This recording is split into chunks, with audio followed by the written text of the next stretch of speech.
Hey, what's going on, everybody? Welcome back to the Land Development Podcast. I'm your host, Ryan Glick. If this is your first time joining us, each week when you tune in, you will hear one of two different types of shows. Sometimes when you tune in, you're going to hear industry news. That's where we pull up a few different headlines and we talk about what it means for the land development industry. Other times when you tune in, we have an interview style show where we have on someone associated with the land development industry and we talk about some industry related topics. Now, joining me today is Jerry Holden. Jerry is the founder, CEO, and broker at the Holden Agency and the brands based out of Ohio. Jerry, thanks for joining me. Hey, thank you for having me. Super excited. Yeah, likewise. So your background is interesting. So as I go through, and I like to do a little bit of digging into my guests coming on here and everything, and so I'm really interested to have you walk through kind of your come up story into the real estate world, going from, whether it's school into, professional baseball and then into real estate and kind of how you made those transitions through each of those. Could you walk us through that, Sure. that journey? Sure. I'll try to make it quick so we don't have, a 45-minute to an hour segment here. So there's a lot of details that I'm going to bypass. But long story short is I left high school, played baseball down in Florida for a couple of years, and then came up to Ohio, played here 1 year, and then played professional baseball for a couple of years. Got injured, and so then my baseball career was over with. So I'm like, what am I going to do for the rest of my life? And so I came back home to Mansfield, Ohio. I was living in, all over the place. And, with baseball, you travel, you're living in a coach bus is pretty much what you're doing. And came back home. I, worked at some lumber yards, this, that, and the other. Then I met this beautiful young lady. I saw her at the YMCA working one day, and lo and behold, 25 years later, she's now my wife and, mother of my wonderful 4 kids. But, she was in nursing school. And so she was going through nursing school, and I was like, you know what? I'm gonna go to medical school as well. I'm gonna become a PA. And so I got into the hospital. They got me into the hospital. I was kind of like a nurse's assistant, like a patient care assistant. And I was, during this time, me and my wife are going to purchase our first home. This is back in 2005. In April of 2005, or a few months between, we were searching for homes, and we found a couple, wrote a few offers, lost a few, and then we ended up buying one. And I was like, you know what, I can do this, but I didn't think much of it until one day, the hospital I worked at in the emergency room, we were trying everything we could to help this guy. Long story short, he passed away, unfortunately. And then I was like, man, I don't want to be in this industry to where I'm trying to help these people, and everybody in that room were trying to help this individual survive. And unfortunately, he passed. And I was like, I don't want the risk of getting sued like that every day. So you know what? I'm gonna go to real estate school. So I signed up for Hondros. 6 weeks later, I had my real estate license. I went every Saturday and Sunday. I used my PTO at the hospital. June 1st of 2005 was my first day in the business, and then 2005, and I haven't looked back. And then other things have spurred from when you get your real estate license, what most people don't understand is just the tip of the iceberg of what you can do. And you're going to learn so much. And I'm a student of the game, and I love it. And so I learned so much, and from real estate sales to financing to title to easements to everything involved in real estate. So that's kind of like the fast pathway of how I got into real estate. Well, perfect. Yeah. And I definitely want to get into your companies here in just a little bit. Before we jump into that, so when you went through your experience in baseball, I like to, when I have people on who are, athletes that were in, professional sports, I'm always interested in how the team aspect of baseball, your experience in baseball, what types of things translated over from being in baseball to what you do today in real estate? Well, I mean, it's the old saying. I think I can't coin this saying, but I think it's Tim Tebow. Hard work beats talent when talent don't work.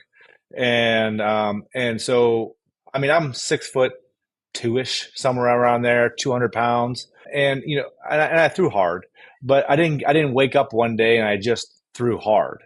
As a pitcher, it took lots of work. I was the first one to the ballpark. I was the last one to leave. I'd be at the ballpark throwing with Nate Espy, who ended up playing for the Philadelphia Phillies, by the way. He's a phenomenal first baseman. And it was that mindset of just work hard, and so that translated over to real estate. And so I just tore I took that same work ethic from my time on the ball field, and I'm like, there's nothing else other than time, and I only have so much time on this earth. Let's just work hard, and good things will happen. And that's what I've done. And I may not be the sharpest tool in the shed, but if you work hard, you'll pan out okay. Yeah, I like that.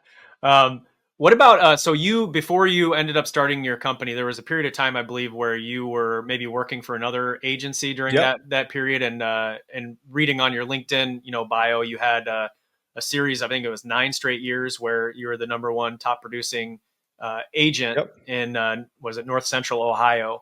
Yep. I'm curious, during that stretch of time, what do you think it was about you? And I mean, was it just your work ethic and how hard you worked? Were there certain things different about you and how you operated compared to others that put you in that spot? Well, that's a good question, and I'll kind of tell you my mindset in that. When I first got into real estate, there was all these big agents. When I say these big agents, like selling millions of dollars, have been in the industry for 25 years, and I'm like, is there room for me? Is there room for me in this industry, especially in my market? And my market's North Central Ohio, which isn't very big. Not like a Cleveland or a Columbus or Cincinnati. So I'll give you an example. When I first got my license in June, I got 8 listings my first month, which eight homes for sale. And how I got that was knocking on doors. Getting out of my car, walking door to door, knocking on doors, seeing a for sale by owner, knocking on doors, asking for the order. And that doesn't take any talent. That just takes getting out of the car, the effort, the energy, and doing it. Nobody else was doing that. And so I did that, and I've done it all the way through from when I was with that other company until I opened my new company, until I've opened other companies. I've taken that same mentality, and I'm not too good to do anything, and I will work hard, and I'm going to work hard until my last breath. Period. Yeah, what's awesome about that is it translates across industries, and whether it's real estate, whether it's regardless of what it is, that hard work and getting out there and Yep. knocking on doors, shaking hands, and things like that. All Um, day. yeah, makes And things and happen. people are always afraid. Like, I can't knock on this door because I'm afraid to get shot, or I'm afraid to get a door slammed on my face. I've knocked on doors, and I will go around, and I give this to all my agents, and we're licensed in 4 states: Ohio, West Virginia, Pennsylvania, and Maryland. And I've told them all, I said, anytime you ever want to go knock on doors, I'll go there with you. I'll show you how to do it. I've never in well, it's 20 years now. It'll be 2005 to 2025. So 20 years, I've never had anybody slam the door in my face or talk rude to me, ever. You're trying to put money in somebody's pocket. Tell me when somebody's going to be angry about that. Never. If you have that mentality, and the more you talk to people and the more you do it, you're not going to be as smooth as butter the first time. But the more times that you do it, it's like repetition. The first time I got on the mound, I probably didn't throw a strike. But the more times I did it, the more strikes I threw, the more consistent I got, the better your elevator pitch is, and that's how it all works. So, at what point did you, in that series or that period of time in your career, did you decide that what, I want to branch out on my own. I want to do my own thing, create my own brokerage and everything. What at what point did that happen, and kind of what was going through your mind? So I after 2005 and 2006 happened, business wise, it was fantastic. I was doing great. There was a condo boom in 2005. Well, actually, even before then, but there was a condo boom. And I'm going to call it local in Columbus, Ohio, a franchise called Epcon Communities. And you could buy a franchise of that and develop land. And so I flew across the country, me and a couple guys that were interested in developing real estate.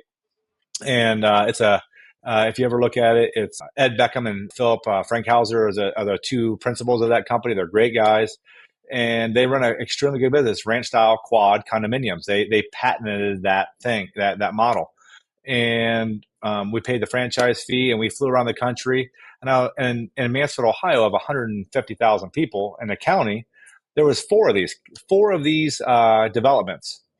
And I was like, man, if it can happen in Mansfield, Ohio, it can happen in other communities. So I went around the country looking for another Mansfield, Ohio, and I found one, and it was in Dothan, Alabama, and it was a community right off the coast, so it was out of the hurricane zone, so the insurance was low, and it was a community with not one condo in it, not one at the time. And our documents were actually the first documents for the ranch style condominium docs built and filed and recorded in the state of Alabama. And we got this lady, this attorney from Birmingham, and she wrote them up, and it went well. But that's how it all began, because in Alabama, the rules are different. For to answer your question about brokerage, in Ohio, you can own a development and have a hired employee sell your units for you or sell your homes. In Alabama, that's not the way. You have to have, unless they're an ownership equity interest.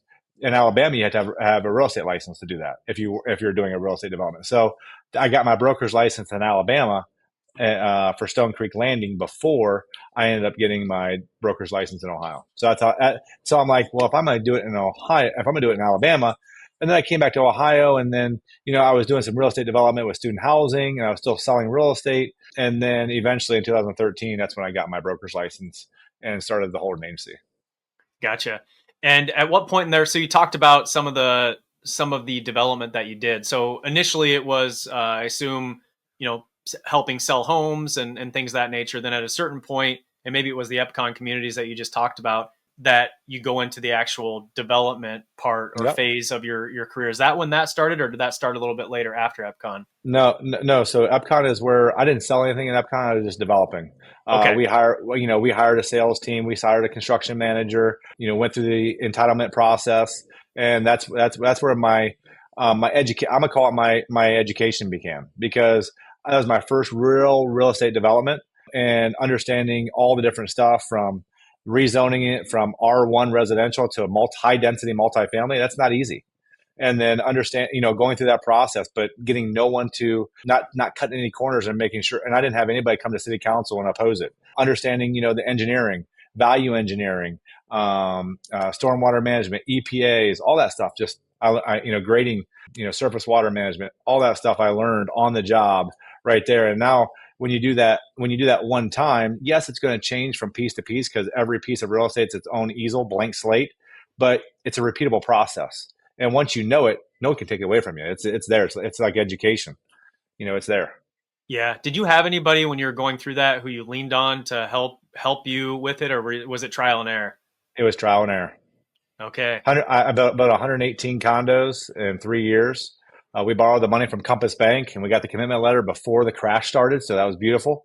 And but even though the crash happened, there were still a lot of people that your baby boomers, they're mostly cash anyways, and they just they bought cash, so it kept on going. Yeah, what's interesting is a lot of people will there's this analysis paralysis where you feel that I don't have the right people in my corner to help me do this thing. And so it's cool to hear your story, because I know a lot of people do have mentors that help them at a certain spot, or you have a mentor that helps you get from this point to the next point, right? So you figured out the first part of it, but now you're like, hey, I want to level up and I want to go to do this, these other types of developments, maybe something a little bigger or a different type. And then you start making connections with people that might help you be able to fast track some of that. Is that something you've been able to do?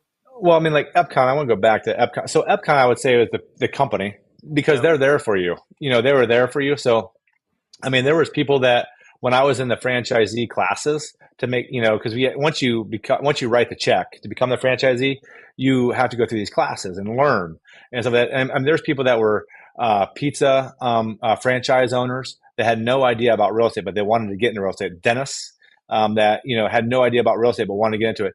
And Epcon did a really good job of getting people to understand and grasp. So when you say lean on, I leaned on them a bit, understanding, and I learned, and I was a sponge. The more I know, the less I don't know. And then your next question was, have I helped anybody else? Or I guess at this later stage in your career, as you maybe earlier on when you first got started, you leaned on Epcon there, but like, as you start to take on newer projects and things like that, maybe some new things you haven't done before, have you found, like, do you lean on other people, or do you maybe seek out people who have done what you've done before, maybe in other areas of the country, and, just pick their brain on some ideas and stuff like that? Is that a part of your strategy at all?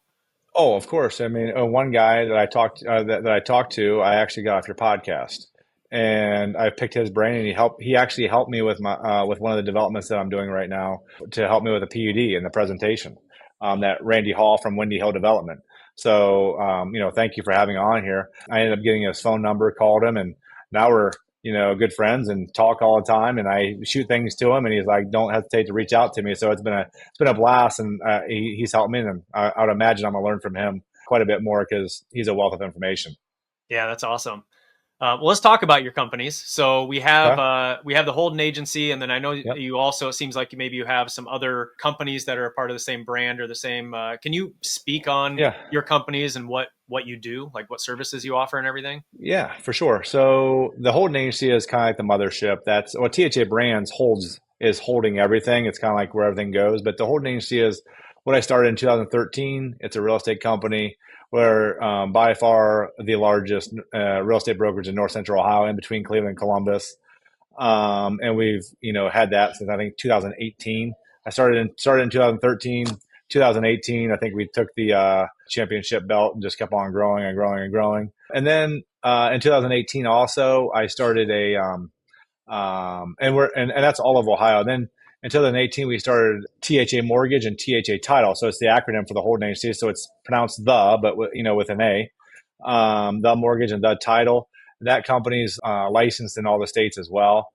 And then 2020, we did a little bit of a shift. It was right before COVID and all that. 2018 is when we started this because you probably heard, maybe you haven't, but in Missouri, there was this big, huge case for commissions and buyer commissions and seller commissions. And it was Michael Ketchmark was the attorney and all this stuff to get rid of the seller paying for buyer agent commissions. Well, I heard whispers of that in 2017. And so I was like, you know what? We need to maybe shift and pivot and think about a different strategy versus your traditional commission model. So, because we were having a hard time recruiting, because I was like the industry trainer, I'd train all these agents, they do extremely well, and then they get picked off by these other companies. And so then I was like, well, I need a model, one, to get away from this, this whispers in the hallways I'm hearing about in 2017, but also be attractive, but also economical to where we can grow exponentially. So we changed from your traditional 70-30 commission split or 80-20, 50-50 or whatever to a transaction fee based model. And we started it in 2020. And that's also when we started THA Realty. THA Realty is our company outside of Ohio. So it's long story why it's not called the Holden Agency, but it's just for a whole bunch of the paperwork reasons. But so that's in Ohio or West Virginia, Pennsylvania, and Maryland is THA Realty. And so then we just started growing there, and it's went well, and growth has just continued to grow. And I'm gonna go back to 2005 after I got my real estate license in June. In August or September, I had to pull out the operating agreement. Is when I started Wigton Construction. Wigton Construction is a construction company I own with a high school buddy. We've been doing it for 20 years, and we started off by building spec homes. We bought a piece of land, we built a spec home, sold it, bought another piece of land, that kind of thing. And so that's how that started. And then the Holden Property Group, which was kind of like a land holding company but it's morphed into my development company. I was going to develop student housing for Ohio State University, so I bought the land around Ohio State University. There's the Ohio State University in Mansfield owns 700 acres.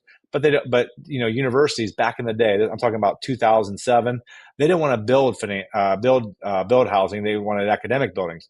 So I wanted to provide it for them. So I bought this piece of land right next to them. Didn't do anything with it, but I ended up doing a build, design, finance, lease back, and donate model for other universities across the country. And it worked extremely well because I can get into the metrics of that. But that was good because you're limiting risk, but also providing the need for student housing for the colleges. I don't know if that's making any sense to you, but or anybody else, but Yeah. that's the Holden Property Group, and then I held on to it for the past 18 years, and I finally said, you know what, I'm going to build some housing on it. So I'm building an active adult lifestyle community presently on the acreage. There's 64 homes on the first phase, and then we have an additional 68 acres that we're more than likely going to build more of a lifestyle resort style community. Okay, so that's the current project you have going on right now is Yes. the one there next to Ohio State. Is that right? Yes. Yes. Okay. Can we dig into that project a little bit? I'm interested. Yeah. You've had the land for a while, Yep. and so then you made this decision that you're going to go ahead and build on it. Yeah. What was that process like? I mean, was it already zoned the way it needed to be zoned, or did you have to go through that whole entitlement process or rezoning and things of that nature?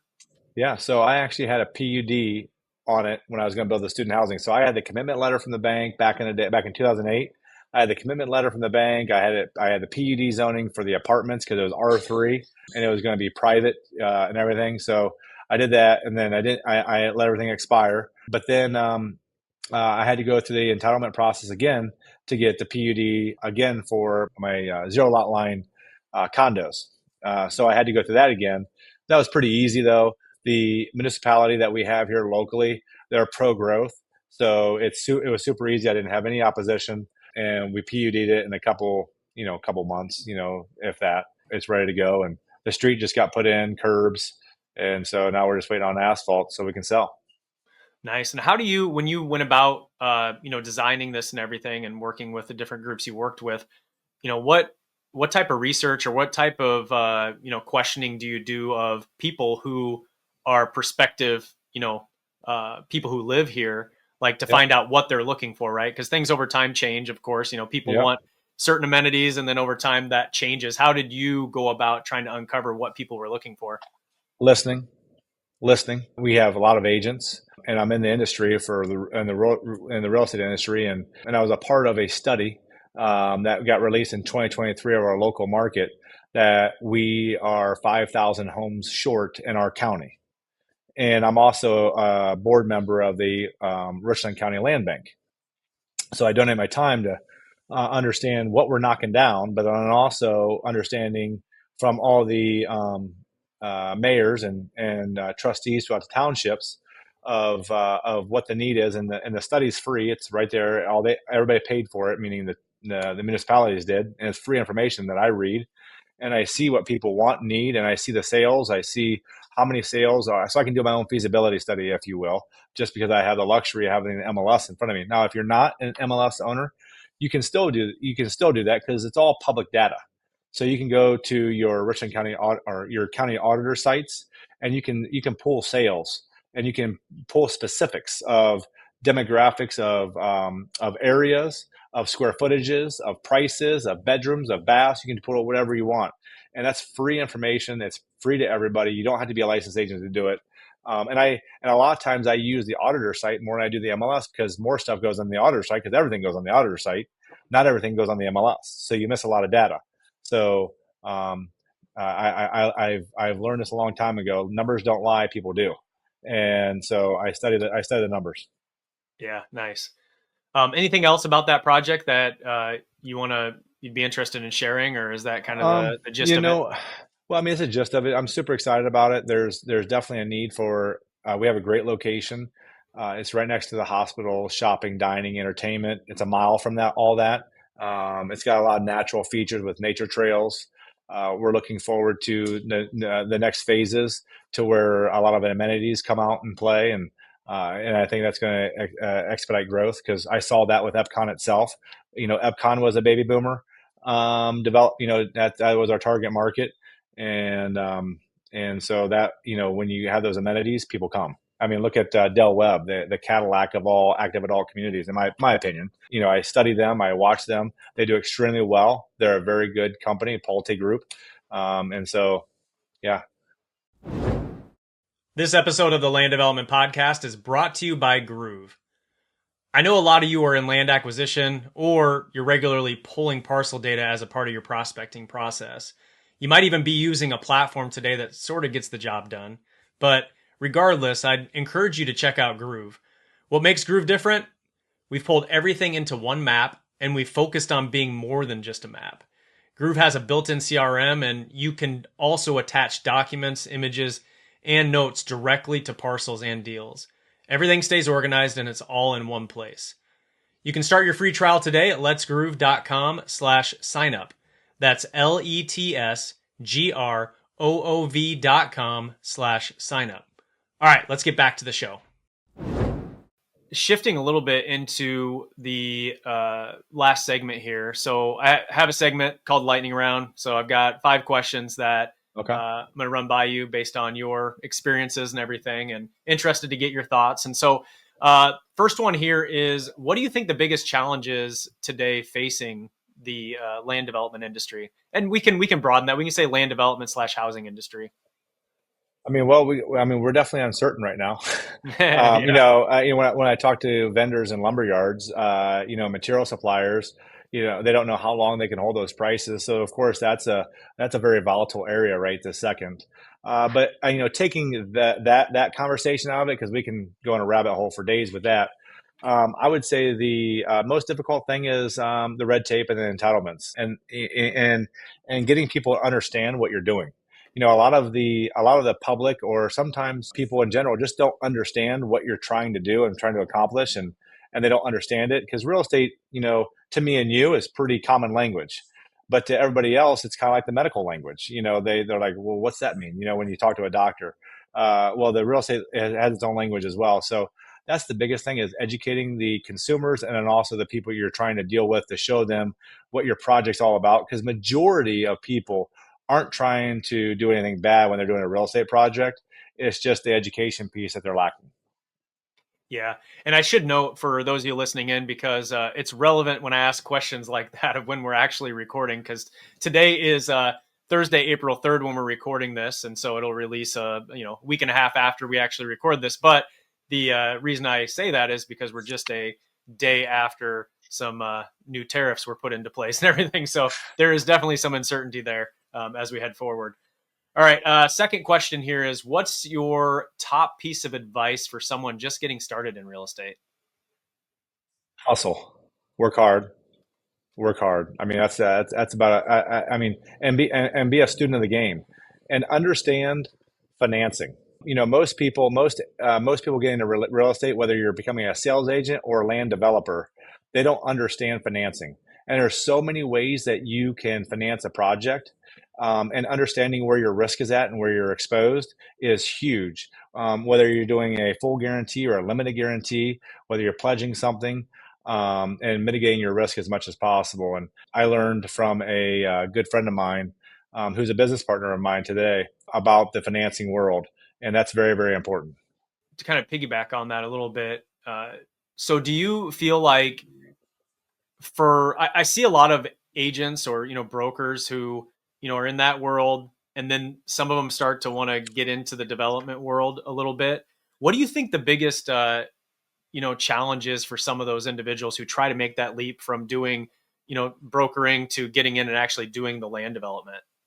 Well, I think it goes with, I'm not going to just pick on the brokers or agents, but I'm going to pick on people in general.